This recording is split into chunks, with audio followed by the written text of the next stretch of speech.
మా అన్న పులి మోషే పొలాన్ని కబ్జాదారులు పాతూరి రాజేంద్ర నుండి విడిపించాలని కూచిపూడి మరియమ్మ జిల్లా కలెక్టర్ కార్యాలయంలో నిర్వహిస్తున్న ప్రజా సమస్యల పరిష్కార వేదికలో కలెక్టర్ కి ఫిర్యాదు చేశారు. అనంతరం ఆమె మీడియాతో మాట్లాడారు.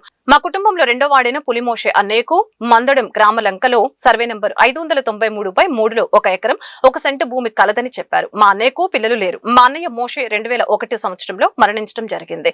మా వదిన అంతకు ముందు మరణించడం జరిగింది. వారి అంత్యక్రియలు కూడా నేనే నా సొంత డబ్బులతో చేశానని చెప్పారు. మా వారసులు 6గురిలో 5గురు మరణించారని తెలిపారు.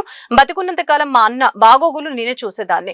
2014 సంవత్సరం నుండి 2019 సంవత్సరం దాకా ఈ పొలం నేనే చూసుకునేదాన్నని ఈ సందర్భంగా తెలియజేశారు. కావున తగు విచారణ జరిపించి మా అన్నయ్య ఆస్తికి అసలు వారసురాలైన నాకు ఈ భూమిని తిరిగి ఇప్పించి కబ్జాకు పాల్పడిన అతనిపై చట్టపరమైన చర్యలు తీసుకోవాలని కోరటం జరిగింది.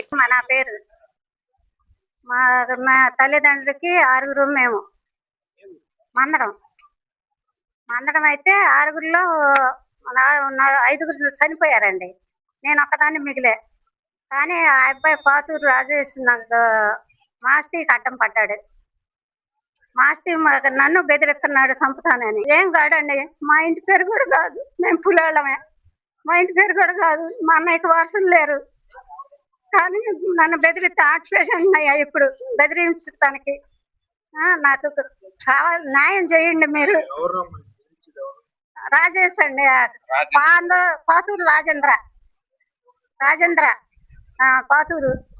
వాళ్ళ తండ్రి పేరు ప్రభాకర్. మళ్ళీ ఇది చేస్తున్నాడండి, నన్నేమో ఒక అమ్మడిబడి కొట్టపోతున్నాడు. ఆస్తి నీకు రాదని అంటున్నాడు. మరి నా తాడు పుట్టినాడు ఆస్తి నాకు రాదండి. కొత్తగా పిల్లలు లేరు. కనీసం మా అన్నయ్యకి అసలు మా అన్నయ్య పిల్లలు లేరు.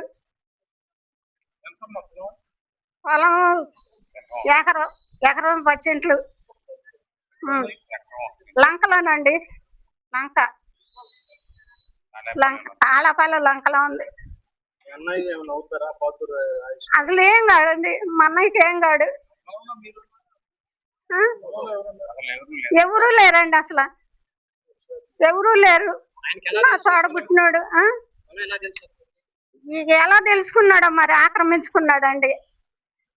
కనీసం మాకు కూడా తెలియదు. నేను మా మేనమామ గారిది పొలం ఉంది.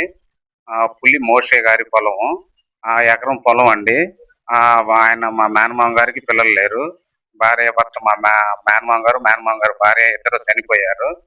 వేరే అతను అసలు ఆ ఇంటికి సంబంధం, ఆ కుటుంబానికి సంబంధం లేని అతను వచ్చి ఆ పొలం ఆక్రమించేసుకొని వైసీపీ గవర్నమెంట్ లో మమ్మల్ని బెదిరించి ఆ మధ్యలోకి మమ్మల్ని రానిపోకుండా చంపుతామని బెదిరించి ఎమ్మటపడి రౌడీల్ని పెట్టించి మమ్మల్ని మధ్యలోకి రానిపోకుండా ఆ పొలం ఆక్రమించేసుకొని అమ్ముకున్నాడండి.